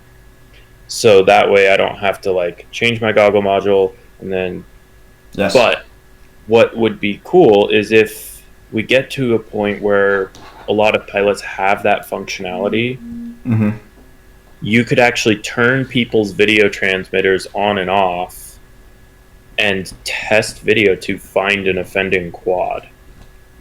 So you could have a test video button, and it turns all ClearViews on and all quads off. It starts, puts everyone in pit mode, brings one quad out of pit mode, makes sure only one ClearView has lock, puts that back into pit mode, then the second quad brings it out of pit mode. Yeah. And you could maybe even have it do some combination. That's like a way, way, way into the future feature. Yeah, it would be sick. So it wouldn't require that much except for the linking with the TBS network. Right, you need telemetry to the quad itself. Yeah, there's a way we have Rotorhazard. There's ways that are in the, if you dig through Rotorhazard and the ClearView stuff, there's ways we've talked about it. But they're definitely out of the scope of this initial release because it's a whole another project. It's something that we could add. There's obviously, yes, very cool capability. It's the next step, obviously. Get the quads to follow. Just connecting the links, which is this whole project. So yeah. So one thing I'm planning to, tell me what you think about this. Before I tell you my idea, I'm curious what you think. How would you like to see in this UI if you had a pilot, if ClearViews were locked on node 1, node 3, and node 4? How would you like that to be represented, that those frequencies were locked, rather than just a general warning that there is a locked receiver? I could see it being done a couple of ways that would be that I would pick up immediately. So like having a lock icon, or maybe like saying video and then a lock icon, or potentially doing like a little color chart and saying like having a red one indicating unlocked, or a green one indicating locked, and then highlighting each of those as that color. Okay. That's how I imagine it. So just very visual icon or lock. Yep. Okay, cool. Yeah. So we can do that. There's a way to get the lock status for each node, but it's not in this tab. I want to put it in this tab, honestly. Yeah, I was thinking like maybe a little icon right here. If it's locked, we can show the ClearView logo or whoever other receiver little logo of random receiver that's locked. The other thing to take note of is that this could be really great for marshalling, where a pilot claims that they had bad video and some race directors may have the opportunity to give them a rerun. It would be nice to have that in the Rotorhazard data. So like I know Rotorhazard is logging the RSSIs of all of the on the timer side, they're logging the RSSIs so that they can then retroactively fix anything. But if you also in that timeline data added whether or not ClearViews were locked, you could say if a pilot comes to you and says, hey, I lost video on lap 2, somebody blew me out, you could then go back and look at that race history and be like, oh yeah, he lost video. Right. Yeah. So that's a good point. We can log the connect and disconnect events. We can be sure that we know when a pilot locked or unlocked the receiver, as well as the ClearView API supports pulling the RSSI from the ClearView. That would be useful too. So we can get the RSSI. The ClearView RSSI is a lot different than the Rotorhazard timer UI because the ClearView. Sorry, say that again. Yeah. The ClearView RSSI is different than the Rotorhazard RSSI because the Rotorhazard doesn't have antennas, or if it does, they're very short range. So the RSSI levels when you're using a nice 5.8 antenna with a ClearView are much higher. So you're going to be able to detect if a pilot is on in the pits from the ClearViews, which you probably couldn't do reliably with a normal timer. If you could actually do that with a ClearView, that would be a major feature, because there are I've seen now several race events that have been intentionally sabotaged, and would be pretty freaking cool to be able to demonstrate, because and especially too, like one of them actually ended up in a arrest. Actually, so I've seen 3 events. 2 of them have ended in an arrest. Third one, yeah. But if you could actually bring that, I mean, some of these are getting big enough. There's enough money involved to where there's potential court cases going on. Yeah. And the ability to bring data to a court case would be pretty significant. Yeah. I think that's going to become important this next year, as sad as I am to say that. Yeah, so I could definitely implement that, because we can just have the lock status on here. Now, there's the RSSI and the lock status are different because a ClearView won't lock to a frequency unless it's pretty much exactly what it needs to be. The RSSI shows whatever the receiver's getting. So one thing related to that, you're not going to be able to guard against a pilot turning on in the middle of a heat. And there's nothing you can do about that. There's nothing you can do about that, yeah. But I think this is going to be more useful for a pilot forgot to turn off their quad in the pits. So when we're doing races and we have a heat and the racers finish, you have a certain amount of time to go get your quad, unplug your quad before the next heat starts. Now, if we want to implement this, if we want to make this really reliable to warn race organizers then that there's a quad that's still powered on, or we need to make sure there's a time between, let's start on over here. There's a time between the race ends and every video transmitter is on to moving forward, every video transmitter needs to be off. And there's some gap in time that the Rotorhazard can ask the ClearViews if there's any video transmitters on, that we can't allow the pilots from the next heat to start turning on. So there's going to have to be some dead time where people aren't overlapping signals that we make the pilots do, and it's just a timing thing. Do you think that's unreasonable to ask racers to power off before a certain time, and if you're on the next heat, not power on before a certain time? I think it will quickly become the type of... I think it will turn into the type of thing where people begrudge that feature more than they enjoy it.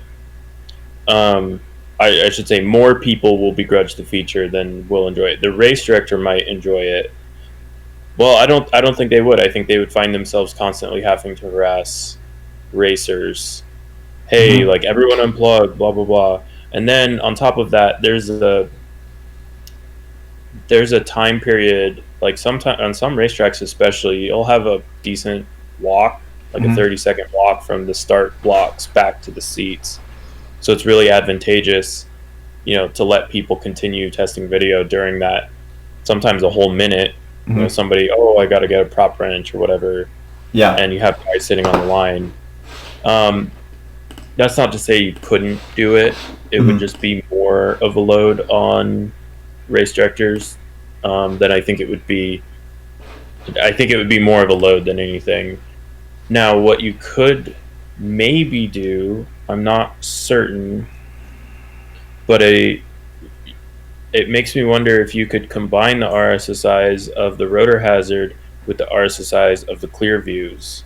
So if you see certain types of discrepancies, I imagine it might be possible that you could tell whether or not a quad was a quad on the track or it was a quad in the pits, because you'll see a pretty big spike in RSSI presumably from a pit quad plus a track quad, because they'll have roughly equal reception. But a quad on the track is going to generate a higher RSSI on the lap timer than a quad in the pits would by a pretty significant margin. Yeah, so they have sensor tuning here. This shows the RSSI of the nodes. This is the simulator, by the way, because I'm running this on my Linux machine. Okay. So I don't know how to simulate different RSSI data. Michael could probably tell me. I should have asked them this. But we could also add another line for what the ClearView says. Okay. But there's also multiple. That would be cool if you just showed multiple here. And you have multiple ClearViews for one pilot because you might have spectators, and we can also talk to the spectators. ClearViews to figure out if they're locked. So there's going to be lots of data, and I don't exactly know what that's going to look like on how we want to use that to help speed up racing. But I know just having it is going to be useful, right? Yeah, just having it. That's the big thing. Just have the RSSI data, and then if Rotorhazard, they're pretty smart. They've already figured out the auto tuning and whatnot. So I think if you give them the data, they'll be able to figure that out. Yeah. Yep. But initially, I would say, I understand where you're going with it, where you could demonstrate that all pilots, are unplugged in the pits. That would be cool, but I think requiring a complete dead zone would be tough. Because the dead zone would allow you as a race director to know if pilots are on or off, and be very reliably, because ClearView locks within a second, so you're going to know if a second or two, you're going to know if a pilot's on or not. Even if they're in the pits on pit mode, ClearView will probably be able to lock on it. Maybe here's what you do. Maybe you have, at very least, you want to demonstrate that lock was lost and then regained. You shouldn't have a period. You shouldn't have no period of dead zone. Right. So if that's true, so if your ClearView is locked this is excellent. If your ClearView is locked during a race, and a pilot doesn't turn off his video transmitter, and the next pilot turns his video transmitter on, at some point there's going to be a transition when ClearView tries to lock to the other receiver, when the frequency is greater, far greater, actually. I just realized that's not a true statement, because I'm sitting here imagining myself at a race, and there have been a couple of races where somebody gets caught in a crash gate, and while they're trying to get the quad down from the crash gate, I go and I plug in and I set my quad down, and it's all for the purpose of saving time. Right, but when ClearView transitions between the two receivers, it's going to unlock and relock. So you need to make sure that happens. You can detect transitions also. Yes. Yeah. Okay, so then we're fine. You just need for there to have been a transition. Yeah. Now, Rotorhazard, there's a situation where you might have two heats in a row, right, as a pilot? Yes. If you don't you need to unplug your quad to switch the battery. Yes. Okay, so we're fine. We'll use that. We'll make sure. Although, what's up? The exception to every freaking rule is team racing. So, and I want to make sure that I'm considering that while we're coming up with these features. Yeah, so team racing. There's no heats really, which is the nice part.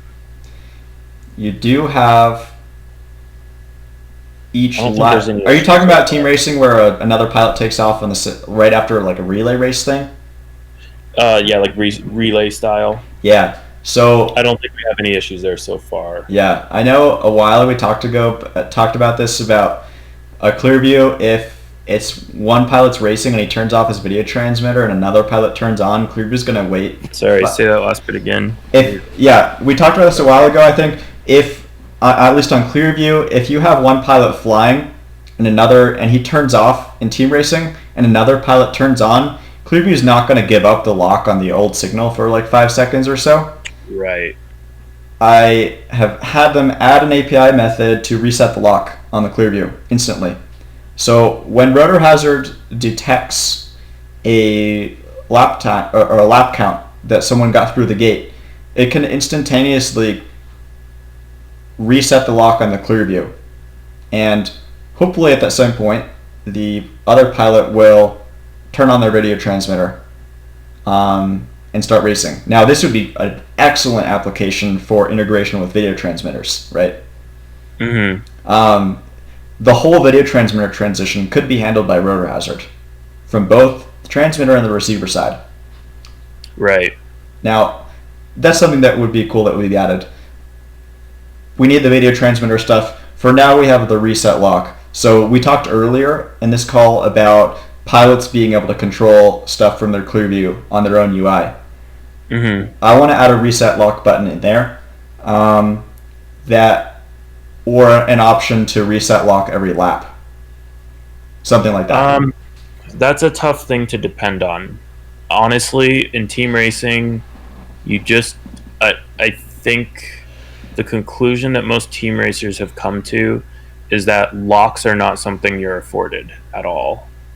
For those types of events, because you'll often run into someone crashing, and there wasn't a lap triggered. No device on the track knows that the transition is about to occur. Okay. And so now, with that said, and this is tough, if people were running ClearView modules, this is tough.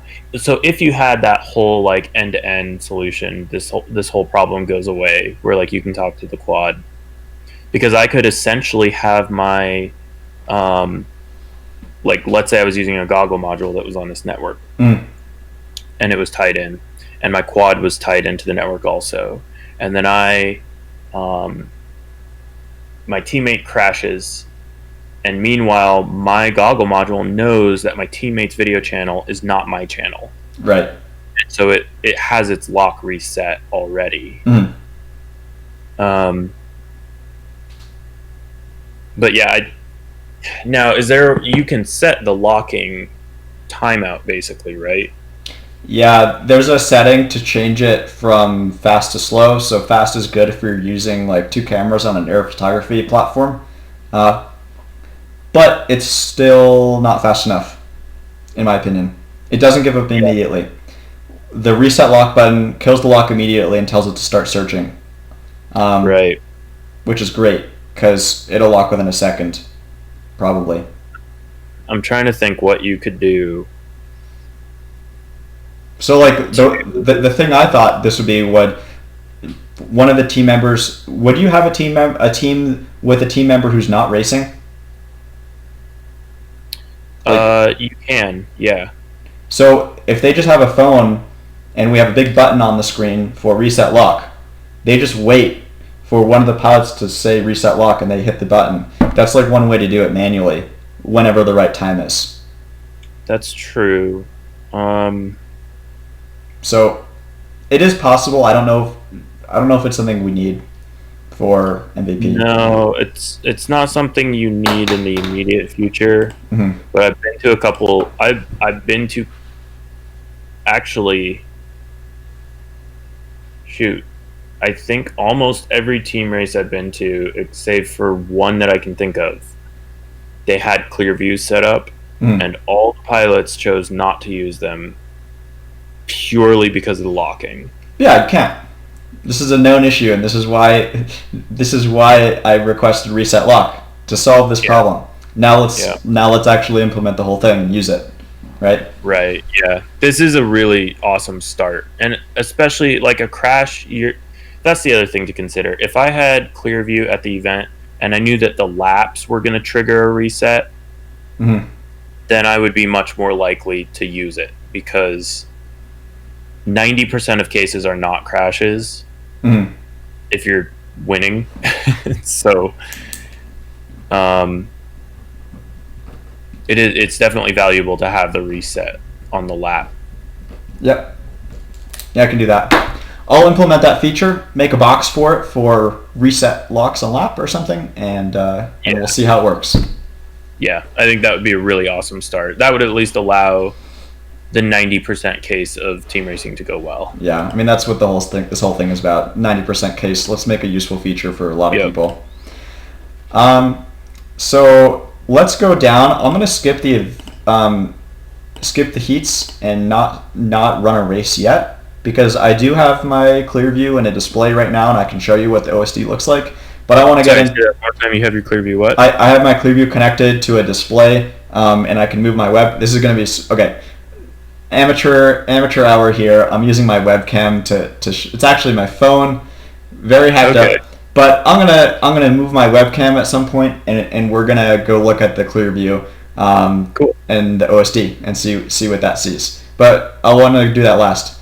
But now here is new tab, video receiver control, and you can see receivers right here. So this tells you your ID, ClearView, the name. This is the name we put in earlier, and the status of it. So let me refresh this. So now is that a list view? So for every receiver, you'll get a new one of those? Yeah, you're going to get a new one. And this was a receiver that I had plugged in earlier, no longer plugged in, no connection. Okay. Yeah. So this UI is very basic right now. OSD position prefix. This tells you what character you want in your OSD to denote what position number you're in. So if you're in first or second or third place, maybe you want a P, maybe you want a number, key, anything except an ampersand will work. And then the lap prefix is the same. Set that to whatever you want. That'll show up in the OSD. This is for all receivers right now, so it's not configurable for pilot. Okay. I know we're going to want configurable by pilot. Right now it's just a global setting. Okay. Yeah, that's a good basic way to do it. Yeah. Obviously position, it would be nice to have like, sorry, so the position prefix, what is that again? That's on your OSD, you're going to see your pilot name, and then you're going to see which position you are in. So that's if you're in your position is in like whether or not you're winning. Gotcha. Yes. Because Rotorhazard knows that. Why don't we tell you what position you're in so you know if you're in first place? Why the heck am I trying to catch up to first place when I'm actually in first place and that guy crashed? Right? We got. I would actually rename that to, because it's confusing. It's a little bit confusing because I was thinking it was like position on the OSD. Oh, okay, right. So maybe like rank. Or if there's another term that you could use. Yeah, we have OSD position in the API, so I should. Right. Yeah. Okay.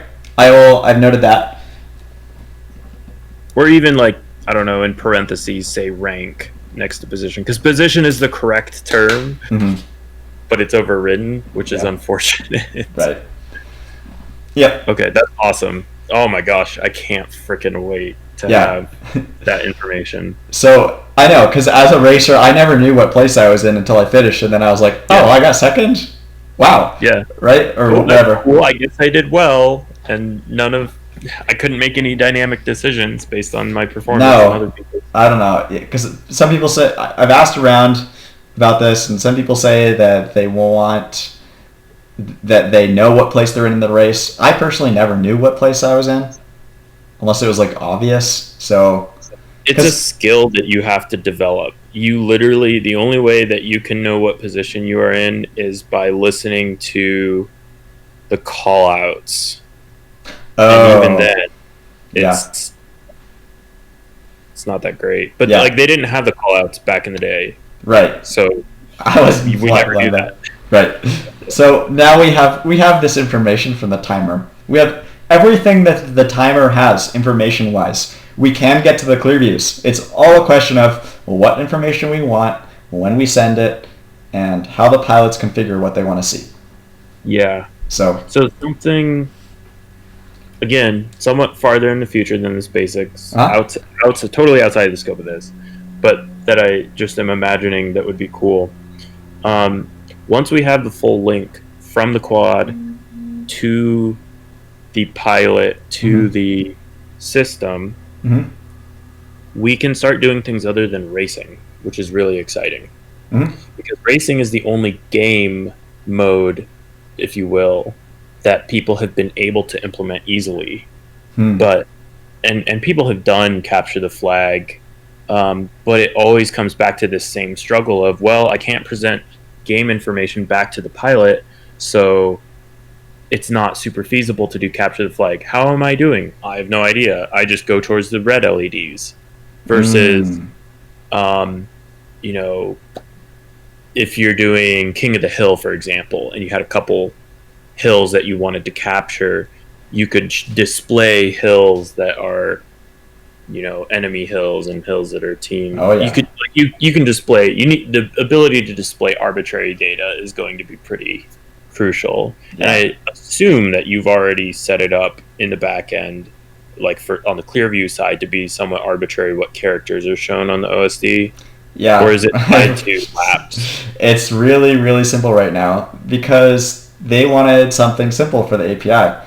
And I said I want OSD content. And we have the pilot handle, which was 12 characters. And that's not enough information because you have your pilot handle and then what? Nothing. So they implemented another method that is just a string. And it takes up the whole length of the OSD. Perfect. And we can put whatever we want in there. Now, the problem with it is, say you have a string and you have your pilot name and your lap count and the time you're ahead of or the time behind the person in front of you, and you want to add a little bit of information at the end. You have to send the entire new OSD, which I don't think is going to be a big issue, but it is more data we have to send. So, who knows? I don't know what that's going to look like in real life. Yeah, the refresh rate on that is going to be pretty interesting. Like, that's going to make or break it. Okay. Yeah. So, as far as the latency or the amount of communication? I imagine there's always going to be some degree of latency that people are just going to have to sort of accept. The main thing, I think, if you wanted to do like game mode type stuff, like the actual hertz, the frequency of OSD, like what is the refresh capability of the OSD? Can you update it once a second? Or is it right something now, crazy like 60 hertz? It's 6 hertz. So 6 times a second is what we can get. That'll limit the types of games that could be implemented. Right. But I don't think it'll be that bad. Because like GPS, for example, in my experience, is always somewhere between 1 and 5 seconds behind what is reality. Right. So and that's the only information I can think of from the quad telemetry or the game telemetry, if you will. Yeah. That would refresh any faster. Right. Because you're not trying to show like a race clock or anything. No, we're not going to be sending a race clock live. Like, that's one of the things I'm thinking. Maybe the second core in the ESP32. I would love to have a race clock live. I think that would be pretty cool, but I don't know if it's feasible. Yeah, the second core I think is we're going to use for timing to actually sync up the broadcast messages for the race start and stuff. So you can use that for time information to say if you got through a gate. Well, I mean, you can use the gate stuff, but for time sensitive stuff where you want to tell the pilots the same thing and make sure it's fair, the MQTT network has no guarantees on the time between different devices. So it is an issue right now with the timing. If we want to do synced messages, stuff very time critical, can't do that yet. And if we're going to want to do a millisecond timer on the ClearView, we're not going to want to tell the ClearView 100 times a second to display a new time. Like that's just dumb, right? We're just going to tell it the time. We're going to schedule something, and it'll sync up with the ClearView. Here's the time it started. Right. Change the display in this way based on the time. Yeah. And that stuff's going to require probably a little more extensive code in the ClearView, and I'm not optimistic that'll be happening soon unless a lot of people want it. So we're and again, that's super into the future. I don't think we'll be doing game modes very soon. But they are going to happen in the future. So I think the first systems that consider that are going to be the ones that capitalize it. Yeah.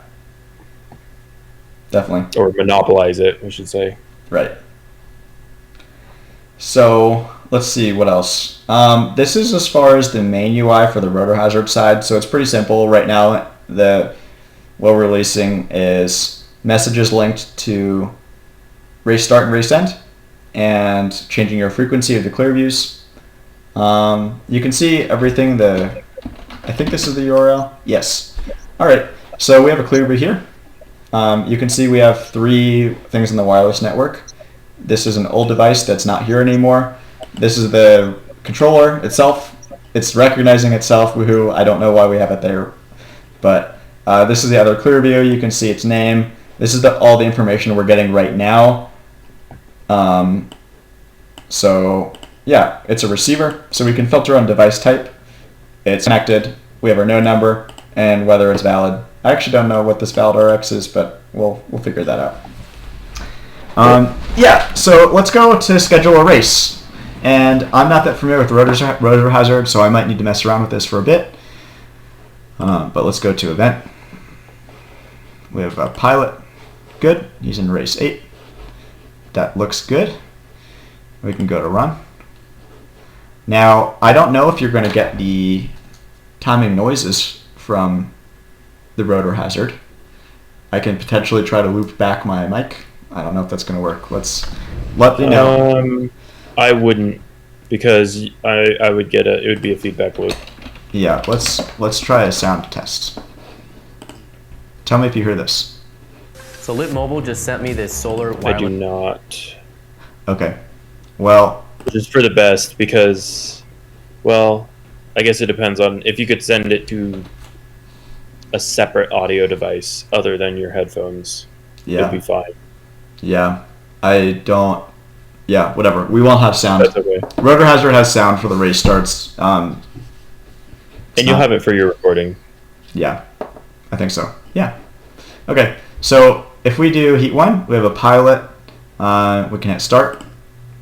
It's going to do a 5-second countdown right now. It's doing it. And now it just did the race start. So there's a 10-second race running right now. Now there's going a countdown. Race died. And the race finished. Okay? So we have a receiver down there. And it is running. And I'm going to go ahead and show you OSD messages. What's up? Oh, shit. Hello? What? Interesting. I think your network connection cut out there for a second, but now I see it. Give me, if it's continuing to be issues, I'm going to lower the stream quality on my webcam because it's taking up bandwidth. The video feed is good now. That's good. Okay. So we have a finish right there. So oh yeah, I've got this running. So I'm in the UI right now. Let me go show you frequency change. Dude, that is so awesome. It's so simple, but at the same time, what it's doing is so significant. So right now for frequency change, you can see there's a timed message that is going to be changing the frequency. That's awesome. So now the frequency is changed. We're going to go back. So that timed message is mainly because right now there's all these things we want to possibly check to not override a pilot who is currently flying. The only way we really know for sure is if the pilot who is flying is using the ClearView receiver and that they have a lock and that it's connected to the Rotorhazard network, telling the Rotorhazard network that it's locked. Now, if it's not connected, or if it's on the Rotorhazard network, obviously it's going to be telling the Rotorhazard if it's locked. But we might, I don't know, there's all these things to concern about changing these settings when someone's flying. So ultimately, it's up to the Rotorhazard race organizer to not change a receiver's frequency if there's a pilot flying on it. We're going to try to give them as much information as they can to make that decision, but we can't ensure that they're not going to be able to change the frequency on a receiver that's already running, right? I'm trying to think what you could do.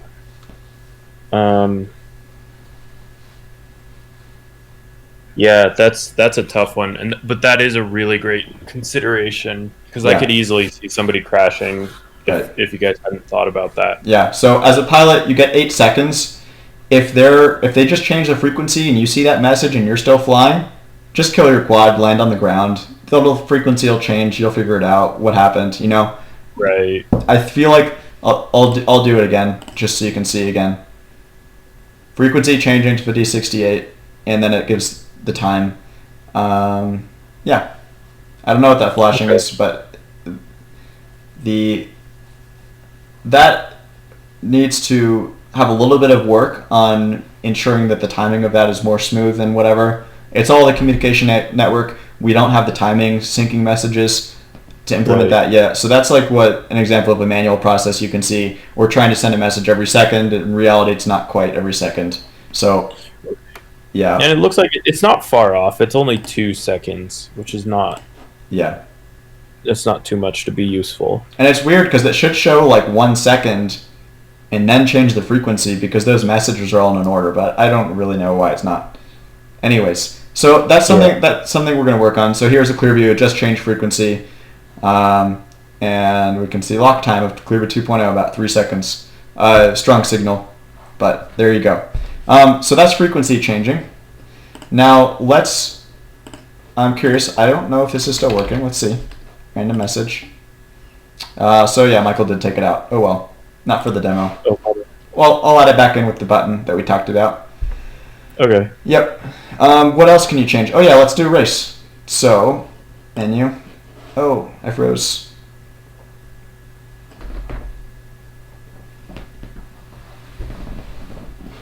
For reason moving the web camera causes the string to cut out temporarily. Yeah, it's higher bandwidth. I'm pretty sure that's why. So if I disconnect my webcam, I'll lose that. I'll just be slow about it. Okay. That's fine. Yeah. So I'm going to do run. We're going to do a race, heat 1, and here's the start. Oh yeah, to stop the race, discard the laps, and start. So you see ready, and then it should say go. So there's a time delay there.